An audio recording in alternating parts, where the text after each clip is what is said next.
Hello. So, the question is, am I going to be able to film this vlog without just coughing and spluttering through the whole thing? I don't know. Let's find out. So yeah, got the flu. At least we think it's the flu.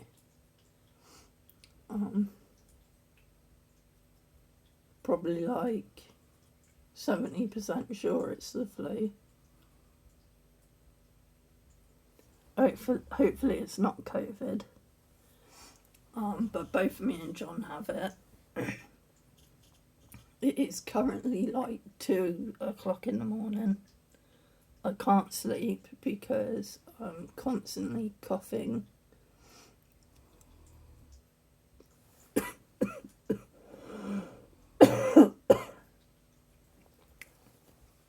There's our answer. Oh, it was really painful. So, imagine having a rib deformity with also your ribs being wired after heart surgery, because during heart surgery they had to break open my ribs to get my heart, obviously. So they had to sort of like break open the sternum or whatever. Oh, I can't remember the name of the bit of cartilage in the middle of the ribs that holds the ribs sort of together. They had to cut that so they could actually open the ribs slightly to get at my heart. Yeah, and then they had to wire.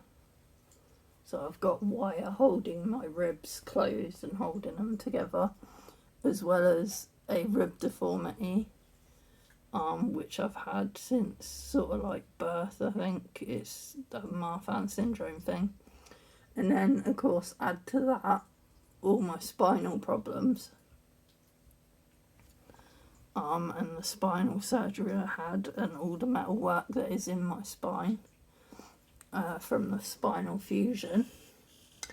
And then add a hefty cough, constant hefty cough into that mix. It is extremely, extremely, extremely painful. So yeah, I'm not enjoying myself right now. But that aside, I did have some really good news this week. So I had heart scans a couple of weeks ago to check on this heart failure thing. Then this week I had a phone appointment with this heart specialist. They looked over the scans and they gave me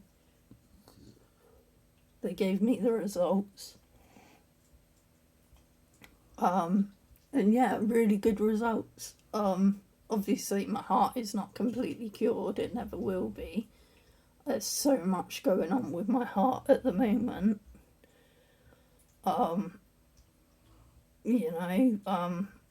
It's never going to be 100%, but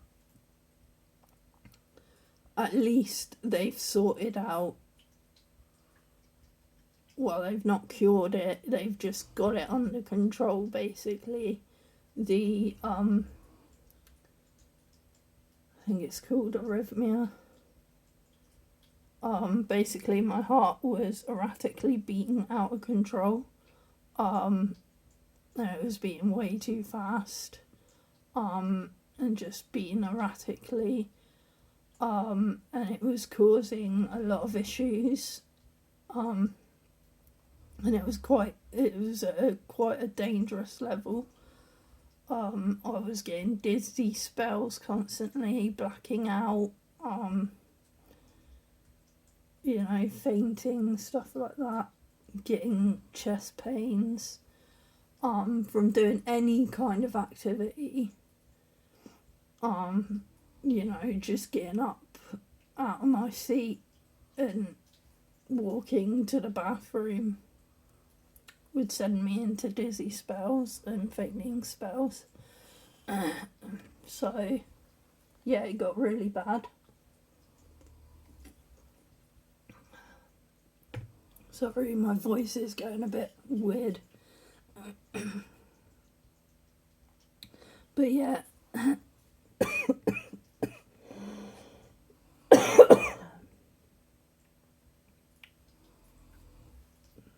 Yeah, it got really, really bad.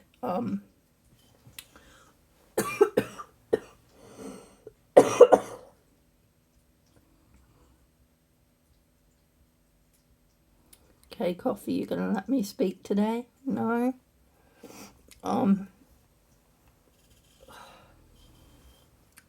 So, but now they've got this under control with the new meds they put me on, I think it was last year. Was it that? No, it was the beginning of the year. I think. I don't know.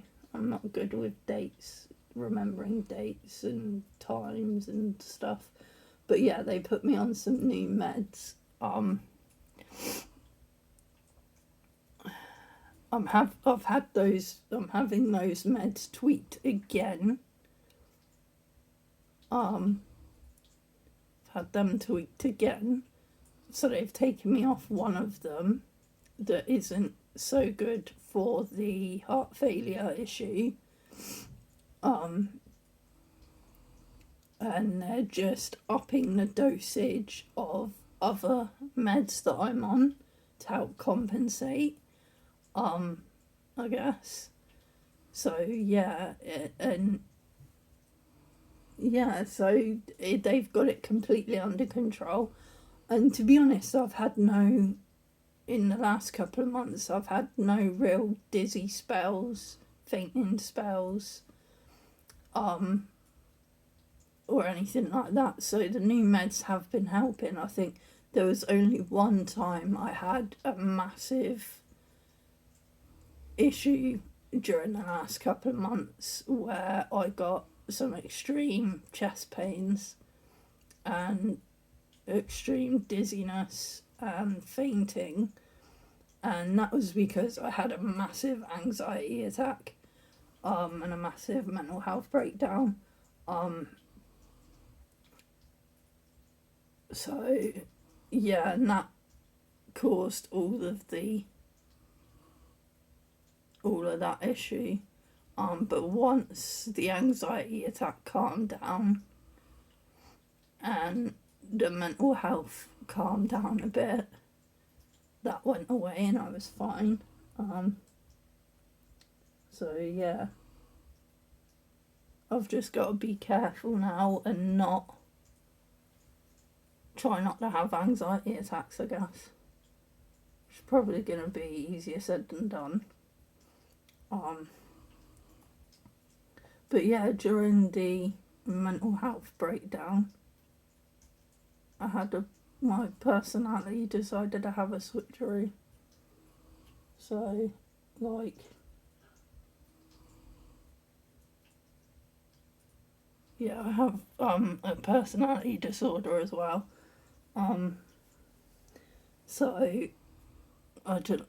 It's hard to explain what it's like. I don't change into a completely different person like everyone thinks. Oh, split personality disorder. You change into a completely different person. You don't. I think that can happen. I think it might be like in rare cases that probably can happen. But with me, it's just I'm the same person. It's just my attitude changes. And yeah, I go from being a quiet, shy, reserved person into a gobby, bitchy person. Yeah, which is what I've been recently, gobby and bitchy. And hyperactive. So yeah, I've probably offended quite a few people recently, which I do apologise for, but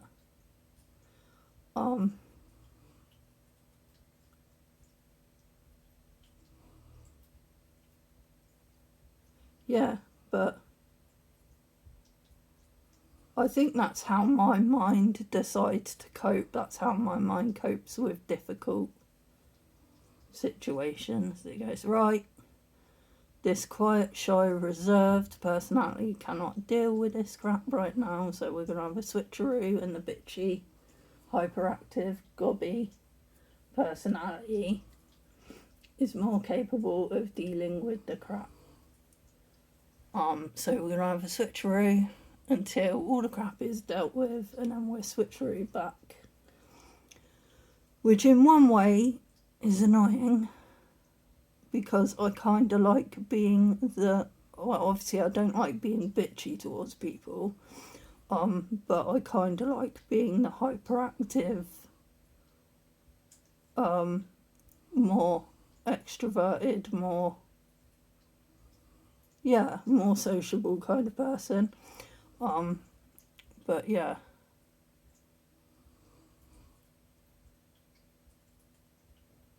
I don't know, but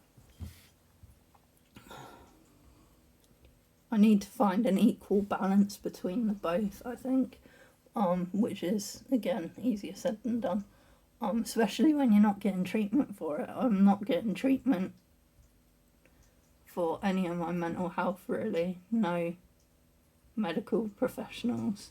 I mean, I have been through therapy in the past, and it helped a little bit, some of the therapies. I found the cognitive behavioural therapy slightly helpful, but some of it I didn't find helpful because it didn't seem to apply to my situation and whatnot. So I find my own ways of dealing with it and coping with it.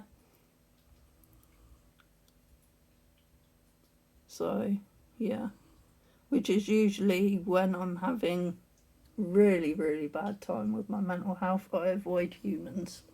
I avoid going out because I know that it's not going to be good. But yeah.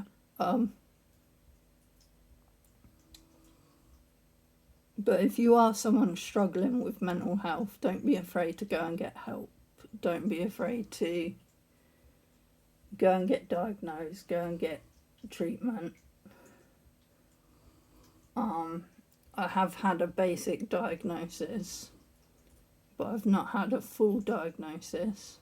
Basically, the therapists in therapy I spoke to told me what my issues were, and to get those fully diagnosed, I have to go see a psychotherapist or something. And I did try to get an appointment with one of those on the NHS. And the GPs I spoke to kind of wouldn't take me seriously because I was sat there having a rational conversation with them rationally in a good state of mind. Obviously, because of the autism, I process things differently. So I'm not always a complete manic, freaking out mess. I'm usually quite calm and collected and logical, especially when talking to medical professionals, because that's something I've done all my life, talk to medical professionals, and it's kind of like a learnt behaviour. So I know when I'm in front of a medical professional, I have to be smart and I have to be logical and I have to conversate with that medical professional. So my brain switches into that mode. you know. And then of course, if I'm talking to them about mental health and about the struggles I'm having, they're looking at me as if say, you don't seem like you're a mental health mess, you seem normal, you know. So it's really difficult to get them to take me seriously because I'm not a complete in tears raving lunatic in front of them. So yeah. But I think that's something that the medical field need to figure out, especially the mental health field. They need to figure out how autism and mental health affects people on the autistic spectrum.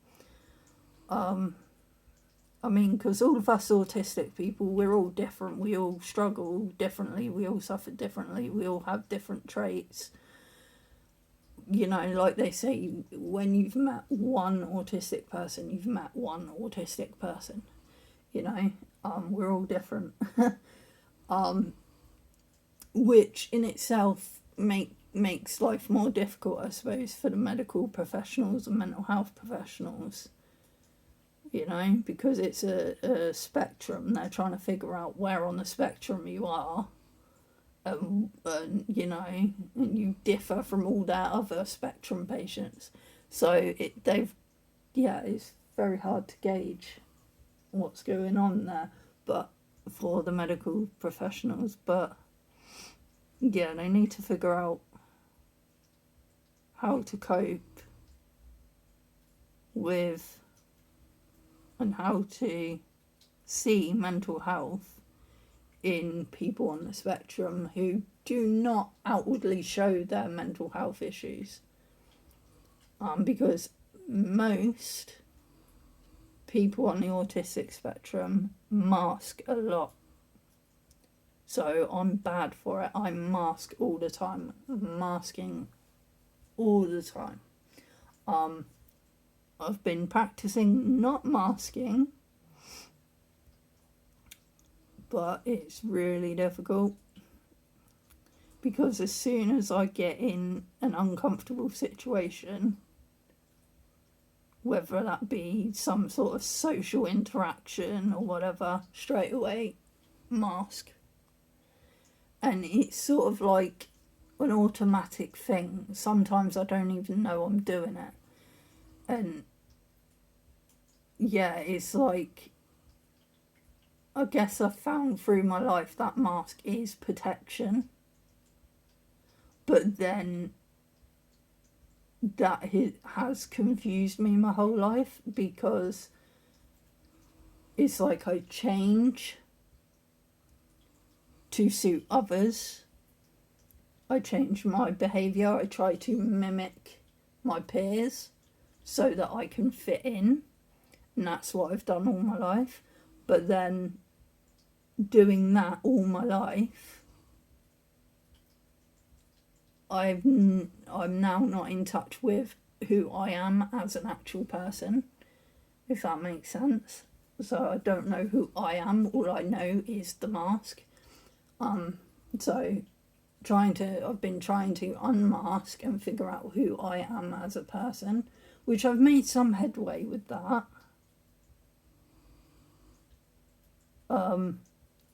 But yeah, it's difficult, especially when trying to cope with other mental health disorders as well. Because as soon as they rear their ugly head, the mask comes back again.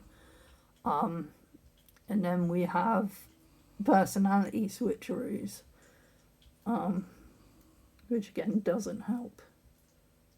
So it's... But yeah, lately it's just been a battle against mental health. And lately most of that has arisen because of my physical medical issues.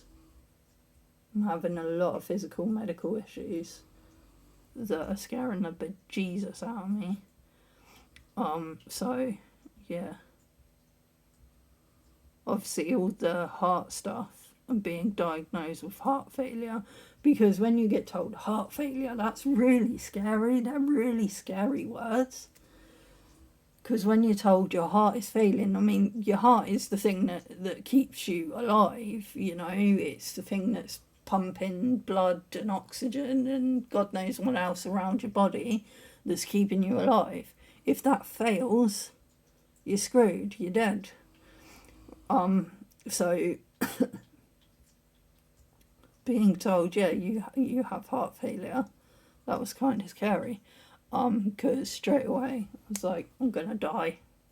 That voice in my head, that anxious voice was going, that's it, we're gonna die, we're gonna die. Plan your funeral now, write a will, because you're gonna die.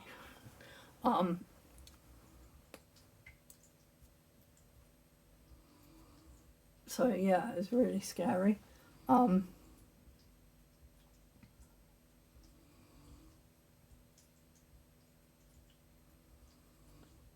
And then, of course, the issues with my feet and the numbness in my feet, which is spreading, which I believe is an issue with my spine.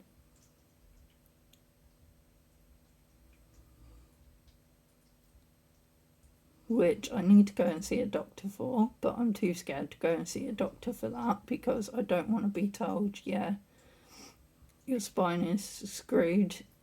In a year or two, you won't be able to walk, you won't be able to wipe your own butt, you know? So, don't want to be told that.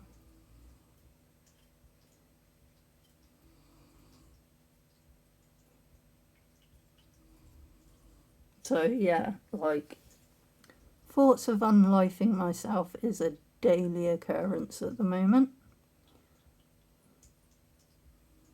Which is probably silly. I'm probably being stupid. It's probably not a spinal thing. It's probably just my feet where the muscles and tendons have deteriorated so much. It's affecting the nerves in some weird way or something. Which, me and the foot doctor have been holding off on foot surgery because obviously it's a massive surgery to reconstruct my feet, and it is a very long recovery process, so I will not be able to walk or do anything like that for a good year or so, maybe more. So we're kind of holding off on that until it is absolutely necessary. And it is likely that the surgery will not help me to walk again. It's likely that it will take away my ability to walk. The only reason we will be doing the surgery is for pain management reasons. So when the pain in my feet gets to those kind of levels where I cannot handle it anymore, they will do the surgery to help combat that pain.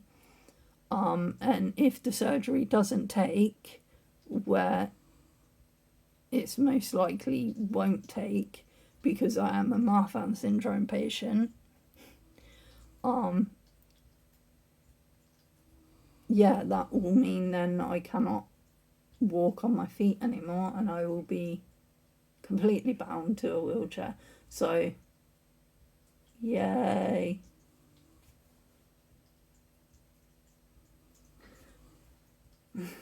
But, yeah,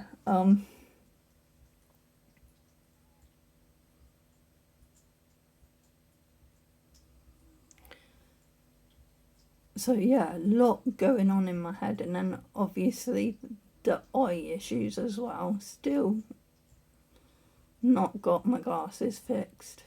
Still not got new glasses.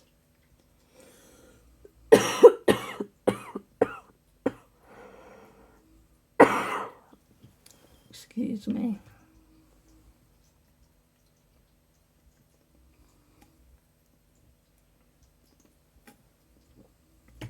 been taking a lot of painkillers and cold and flu medicines. So my brain is a tiny bit addled at the moment. Ow.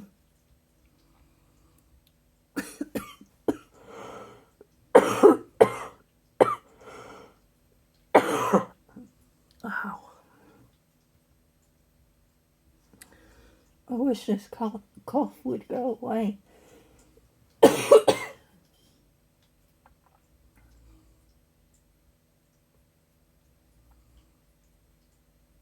Are you done with me yet, cough? Yes? Yes. Sorry. So yeah, like, I'm still using these prescription sunglasses that are several years old. Mostly I use these for getting around so that I don't trip over stuff and walk into stuff. Trouble is, there's no reading lens on these. So yeah, that makes life difficult.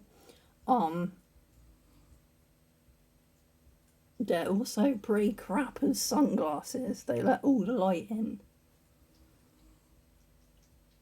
But then I was very much younger and had a smaller, skinnier face.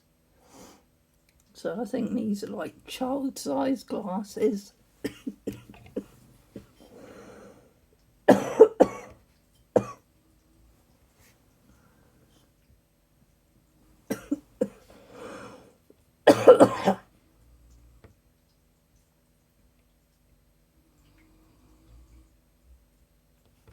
Sorry.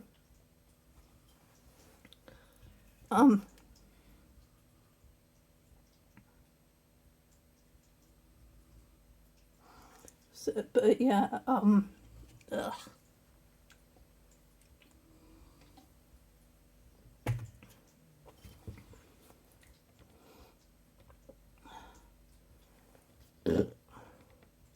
Excuse me, Coca-Cola making me burp.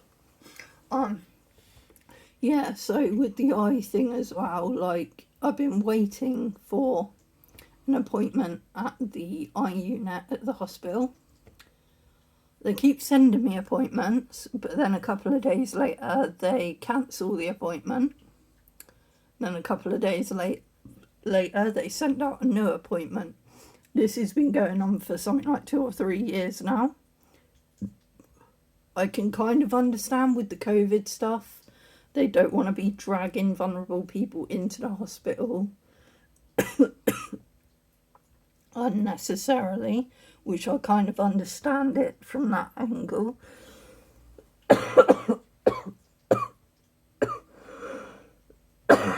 Oh my god.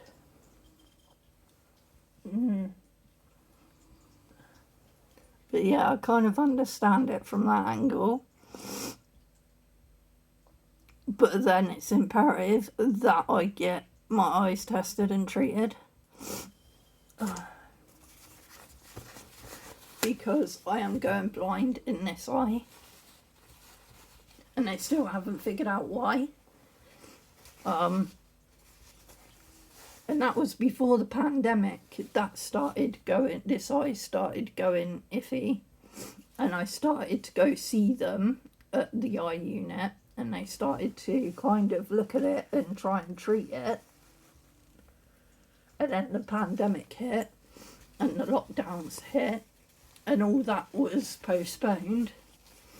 And now the lockdowns are over. They're just messing me about with the appointments.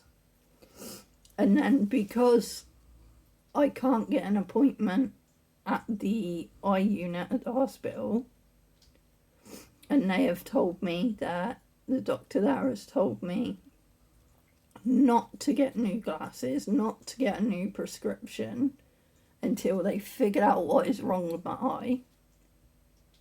Because they have said that, the opticians cannot issue me with new glasses without the say-so or the go-ahead of the eye unit.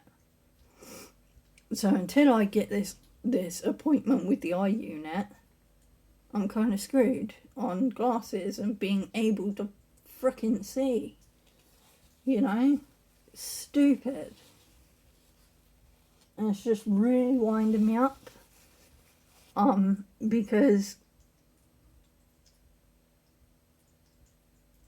like, your eyes are important, and, like, there's a lot of things you need your eyes for. And a lot of my hobbies I need my eyes for, so I've not been able to do any of my hobbies because I can't see to do them. So I've just been sat watching Netflix, bored out of my little brain. I've been playing video games as well, but it's a bit tricky. Mostly I've been playing Roblox lately. I mean, it's a very easy game, very repetitive games on there. Doesn't involve much skill or thinking, so yeah. At least I'm able to play that and still chat to my brother and friends and stuff online while gaming. So yeah. But as for doing any arts and crafts, can't do that. As for doing any photography, can't do that because I can't frickin' see properly. I mean, I've been having a go at taking photos of the cat and stuff, of little Squeak, when she'll let me. She's a bit camera shy. She doesn't like her photo being taken. She doesn't like being video diver. But I've had a go at doing some of that, but I'm having trouble figuring out the sharpness, where I should put that, and like aperture and stuff like that, because at the moment my eyes are like a very out of focus camera, so everything is just a technicolor blur. So trying to edit photos when my eyes are just blurriness is really difficult. But it's a fun challenge though. I think I managed to take a few on my phone, a few pictures on my phone, and edit them on there, and they turned out okay. I think I posted them on Facebook. But yeah, they turned out kind of okay. I think they're probably not. I'm probably looking at them going, yeah, that looks really good, but they're probably really blurry and out of focus and crap. But yeah, so I've not been able to do any resin crafts or even knitting. I've not been able to do that. Just like, can't even read poetry when I go to the open mics and the poetry events and stuff. Can't even do that because I can't see to read properly. So it's like, and obviously with my memory the way it is, I can't commit things to my memory, so I can't memorize my poems and just read them from memory. I need actual physical words on a page or screen and read them off of that. So like,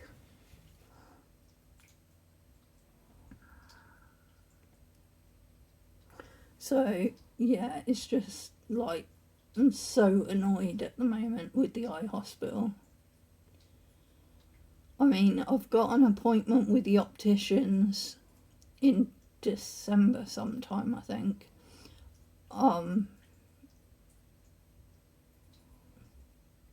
Sort of close to Christmas, I think. So yeah, hopefully I can get an eye unit appointment before then, or at least speak to someone at the eye unit who can give me a yay or a nay on the getting a new prescription. But yeah, until then I'm screwed.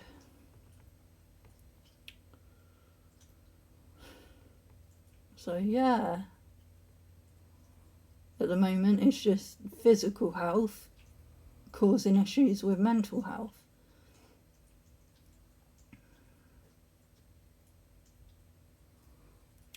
But yeah, other issues that were causing mental health, like the neighbour, issues we were having with the neighbour. Okay, so it was going good for a good month or two. It was quiet, he was well behaved, he stopped bugging us, he stopped harassing us, he stopped abusing us. Probably because he got arrested and they let him out with conditions or something like that. And the conditions were he wasn't allowed to contact us in any way, he wasn't allowed to shout through the wall, he's not allowed, he's not allowed to do the things he's been doing to harass us and abuse us. And if he does, he will be arrested again and prosecuted. So I think that kind of scared him into behaving, sort of. So he's left us alone, and we've kind of got back to normal with our life. But then today, I say today, yesterday, because it's probably like 2 or 3 in the morning now, but yesterday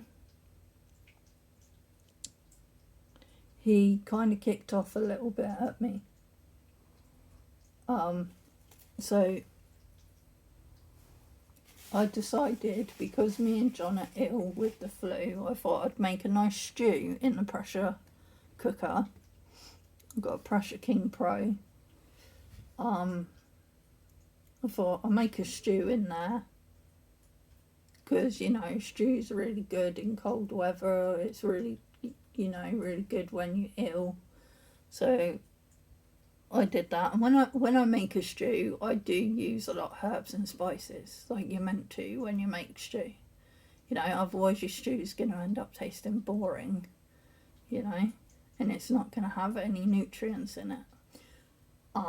So certain herbs and spices have certain nutrients in them that help fight off colds and flus, so stuff like turmeric, different garlic as well is really good for fighting off colds, flus, infections, stuff like that. But yeah, so, and ginger and cumin, and I put loads in there. I think I even put a bit of chili powder in there, probably. I don't know, I was just grabbing stuff and dumping it in, to be honest. But yeah,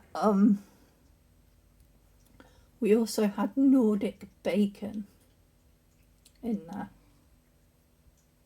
If you've never had Nordic bacon, try it. It's actually really nice. Unless you're vegan, of course, then don't try it. If you're vegan or vegetarian, it is meat. But yeah, it's very nice. Especially cut up and fried up in pasta, with chicken and bacon pasta. It's really nice.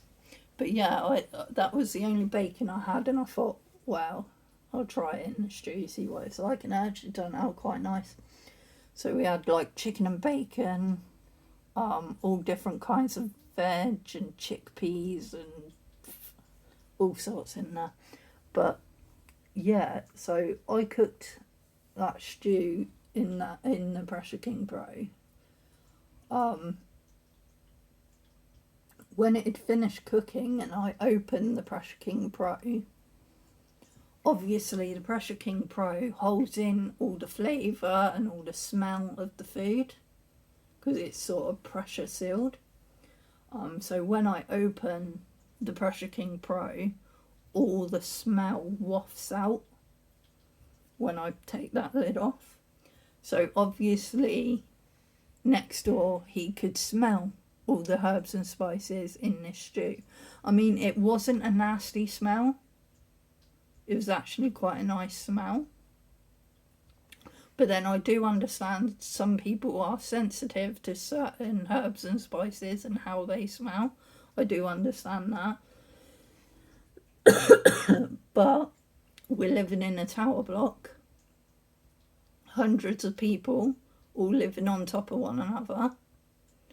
You're going to smell your neighbours cooking, you know, from time to time. You're going to hear your neighbours from time to time.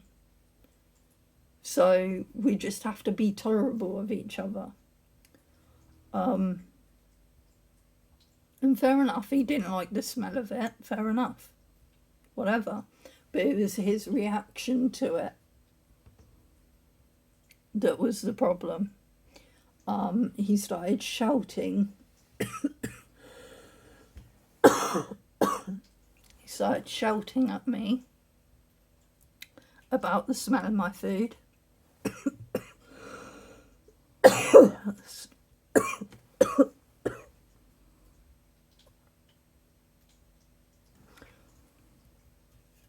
Excuse me.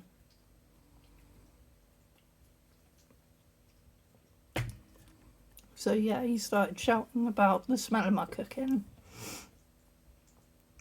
And he used some very nasty words, which I am not going to repeat. Some very racist words, which I am not going to repeat, because it is disgusting. So, yeah, like... And then, at first, I kind of ignored it. I was, like, muttering to myself, so he couldn't hear me. I was just sort of like, okay, mate. Whatever. Shut the fuck up. You know, excuse my language. But then I walked out of the kitchen with my bowl of stew, ate it and enjoyed it. But later on that day, when I went to get another helping of stew, I opened the Pressure King Pro, smell wafted out again, and then I hear him shouting again from his kitchen about the smell of my food. Excuse me. Cola burps again. But yeah, he was shouting about the smell of my food again, and at this point I was just like really annoyed. So I decided to reply with some passive aggressive sarcasm. I shouted back, "Oh hi mate, oh hi dude, would you like a bowl of stew? I can put some special garnish on it for you." And then I started to make throat clearing, loogie, sort of phlegmy spitting sounds. And he shouted back some nasty words. F you, see you next Tuesday. And I thought, I was like, oh well, that's rude. You know, offered him food. And he replied with rudeness. No, but like I probably shouldn't retaliate like that. You know, it's probably not a good idea. But he shut up for the rest of the day, so it's probably best not to retaliate to someone like that. It's probably best to shut up and walk away. But at the moment, with the personality switcheroo, this personality doesn't like to shut up and walk away. This personality likes to fight back. Because when it comes to fight or flight, this personality is very much fight. My other personality is very much flight. So, like, yeah, we're fight back with any trouble, which is probably not a good idea. It gets me in trouble sometimes. So yeah, it's probably silly that I shouted back like that and retaliated. But screw it, you know.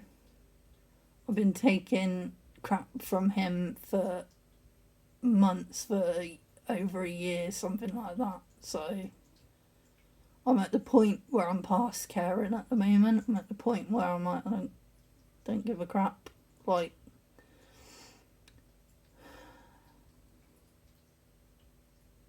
yeah, so. But we did speak to the housing officer today. Basically, they said there's not much they can do about it. And that we should contact the police if he carries on. So yeah, they've still not evicted him. We thought at first maybe they had because he went quiet. And he had been arrested by the police, and they had told us once he gets arrested, we can then evict him. We're like, right, okay. He was arrested and still have not evicted him. He has broken his tenancy agreement like loads, every rule in it near enough he's broken. And in the tenancy agreement it says if these rules are broken, the tenant is subject to court action and eviction. But the housing officers and the council, the housing people, are very reluctant to evict him. They're just not doing it. And they're very reluctant to get me and John a move. So, yeah. It's got to the point now where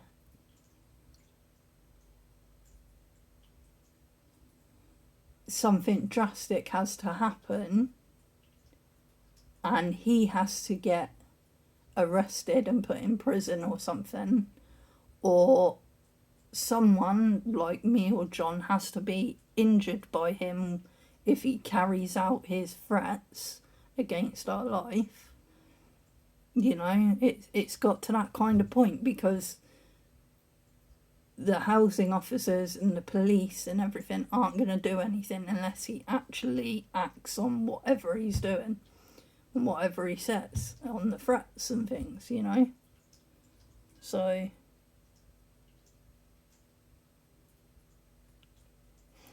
but hopefully if he does come to my door again and he starts kicking off again, I'm going to video him again, and hopefully that will get the police moving a bit more, because where he's on the conditions, if he breaks those conditions, if he comes to my door, they will arrest him again, and I will then it will go to court basically, and he will be prosecuted. So, which I don't really want it to come, not wanted it to come to that. I don't want anyone to lose their home. I don't want anyone to get put in prison. That I wouldn't wish any of that on anyone. I've been homeless. I wouldn't wish it on anyone, but with his behaviour the way it is, I kind of feel guilty for him, feel bad for him in a way, but then I just think, well, it's his own fault. He's the one that's behaving like this. He's the one that's digging this hole for himself. I've apart from today shouting back, I've played by the book. I've played by the rules. I've done as I've been told by the police and the housing officer. I've gone by the book. He hasn't. So it's his own fault in a way if he gets arrested and put in prison. It's his own fault if he gets evicted. But still, I kind of feel bad for him.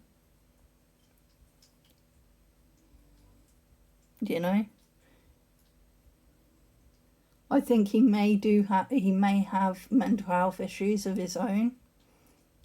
And I think addiction issues. Which addiction issues kind of makes mental health issues worse. I'm speaking from experience there. I grew up in a household where mental health and addiction was commonplace. If it wasn't my mum having mental health issues, it was the boyfriends that she had living with her, the different boyfriends and stuff. They were usually alcoholic or addicted to drugs and had mental health issues as well. My mum had mental health issues and she used drugs quite a bit and alcohol quite a bit. You know, so I've had a lot of experience with that, and yeah, and I kind of see that in him, but then I also see that he does understand what he is doing, because a lot of the time he seems pretty clear-headed when he is doing it. He seems to know what he is doing. You know, so it's like, okay, I think what he is doing is he's behaving in this way, he's behaving badly, and then using mental health as an excuse for it.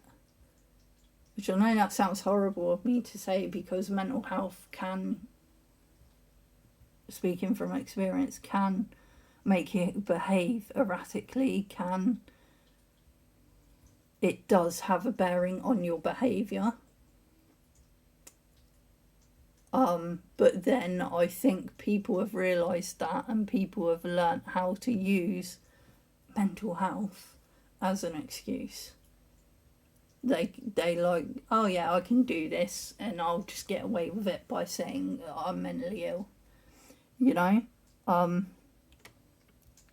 Which is very bad, because those who are truly suffering with mental health in that way are getting a bad rep for it, you know, if that makes sense. I don't know if I'm making sense, I'm probably not. Did I mention that I have been taking a lot of cold and flu medicine and a lot of pain medication? So my brain is like, so yeah, yeah, so yeah, hopefully today was just a one-off and he'll shut up again and he'll leave us alone. Maybe today he was just having a bad day and wanted to take it out on someone, and yeah, he took it out on me in my stew.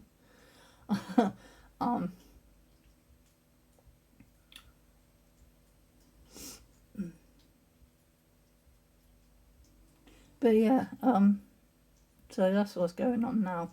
I can't sleep because literally coughing like crazy when I try and sleep, and it hurts my ribs and everything, and my back, and ugh. So yeah, I just thought I'd sit here and randomly chat at my camera.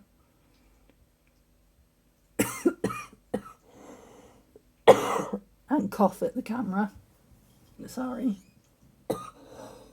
Ow.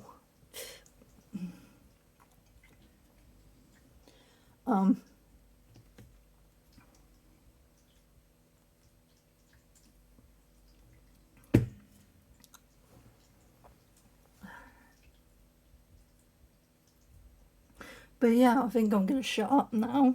But yeah, thanks for watching this Fluey mental health of a vlog. It's kept me entertained for, I don't know how long this video is, but it's kept me entertained for a little bit.